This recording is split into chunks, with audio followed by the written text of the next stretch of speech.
भाई इतनी खुशी हारने के बाद मैंने और कहीं नहीं देखी जितनी इंडिया में देख रहा हूँ। इतनी खुशी मुझे आज तक। आप सोचो कोई टीम अगर एक सीरीज खेलने गई हो और 2-1 से हार गई हो तो कायदे से उस टीम के फैंस को निराश होना चाहिए, है ना। लेकिन इंडिया में लोग खुश हैं, जश्न मना रहे हैं और कह रहे हैं उत्सव की तैयारी करो। क्योंकि इंडिया में कई लोगों के लिए सीरीज इतने ज्यादा जरूरी ये था कि क्या रोहित शर्मा और विराट कोहली इसके बाद वनडे खेलेंगे या नहीं। शुरुआत दोनों की खराब रही, खासकर विराट की, जिन्होंने 2 मैचों में अंडा दिया। लेकिन फिर उन्होंने भी आखिरी मैच 74 नॉट आउट बनाकर स्टेटमेंट दिया और रोहित भैया के तो क्या ही कहने, गर्दा उड़ा दिया।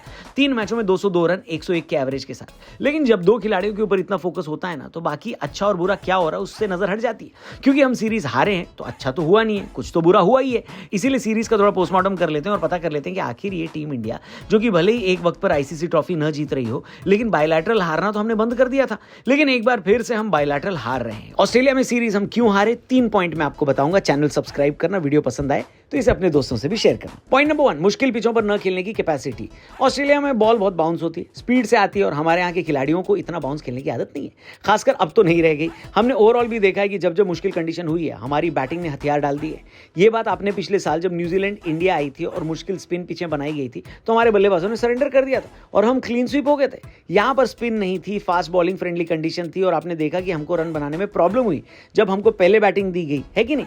अब दिक्कत यह है कि वर्ल्ड कप 2027 में भी हमको इसी तरीके से कंडीशन मिलने वाली है, बल्कि साउथ अफ्रीका तो शायद इससे भी मुश्किल हो। तो फिर अगर हम यहाँ पर ऐसा खेल रहे हैं तो ओवरहॉल की जरूरत तो है, बहुत प्रैक्टिस की जरूरत पड़ेगी। और भैया कोई ये ना बोले कि इंडिया ट्रांजिशन फेज में, हमारी यंग टीम थी इसलिए हम नहीं जीत पाए, क्योंकि एक्सपेरिमेंट तो ऑस्ट्रेलिया ने भी किए हैं, उनकी भी यंग टीम थी और उनके सबसे बेहतरीन खिलाड़ी पैट कमिंस तो खेले भी नहीं। एनीवे, दूसरे पॉइंट पे आते, जरूरत से ज्यादा ऑलराउंडर ठूंस लेना। इस टीम मैनेजमेंट ने आने के बाद एक बदलाव टीम में ये किया है कि हमने बैटिंग लंबी करनी शुरू कर दी है। उसके लिए चाहे हमको बॉलिंग से कॉम्प्रोमाइज क्यों ना करना पड़े।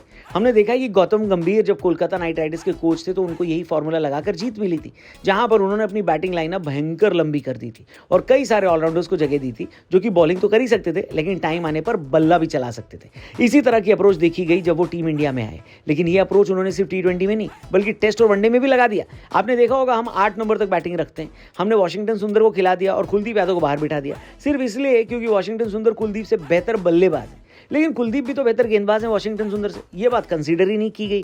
दूसरे मैच में जब एडम जैम्पा 4 विकेट लेकर गए ऑस्ट्रेलिया के लिए, तब कुलदीप यादव टीम इंडिया की प्लेइंग 11 में ही शामिल नहीं थे और पानी पिला रहे थे। बुमराह और शमी के न होने पर आपका सबसे बड़ा विकेट टेकिंग गेंदबाज भी बेंच पर बैठा है और इसलिए बैठा है क्योंकि आप बैटिंग लंबी करना चाहते हैं, तो फिर दिक्कत तो होनी ही थी और दिक्कत हो गई। एनीवे, तीसरे पॉइंट पे आते हैं, केएल राहुल का गलत इस्तेमाल। हमने देखा कि लेफ्ट राइट कॉम्बिनेशन खिलाने के लिए 5 नंबर पर अक्षर पटेल को खिलाया गया और राहुल को नीचे शिफ्ट कर दिया गया, जबकि राहुल का तो वनडे में कमबैक ही इस वजह से हुआ है क्योंकि उन्होंने 5 नंबर पर बेहतरीन बैटिंग करी थी। चाहे आप 2023 का वर्ल्ड कप ले लो, चाहे 2025 की चैंपियंस ट्रॉफी, दोनों जगह इंडिया के अच्छे खासे करने की एक बड़ी वजह यह थी कि केएल राहुल नंबर 5 पर खेल रहे थे, लेकिन यहां पर लेफ्ट राइट कॉम्बिनेशन के चक्कर में राहुल से उनकी नेचुरल जगह छीन ली गई। यहां पर अक्षर पटेल को बैटिंग कराई गई और फिर जब राहुल बैटिंग करने आए तो वो इस तरीके के बल्लेबाज हैं कि उनको सेटल होने में टाइम लगता है। 6 नंबर पर टाइम नहीं मिला। केएल राहुल का न चलना इस सीरीज में इंडिया की हार की एक वजह थी।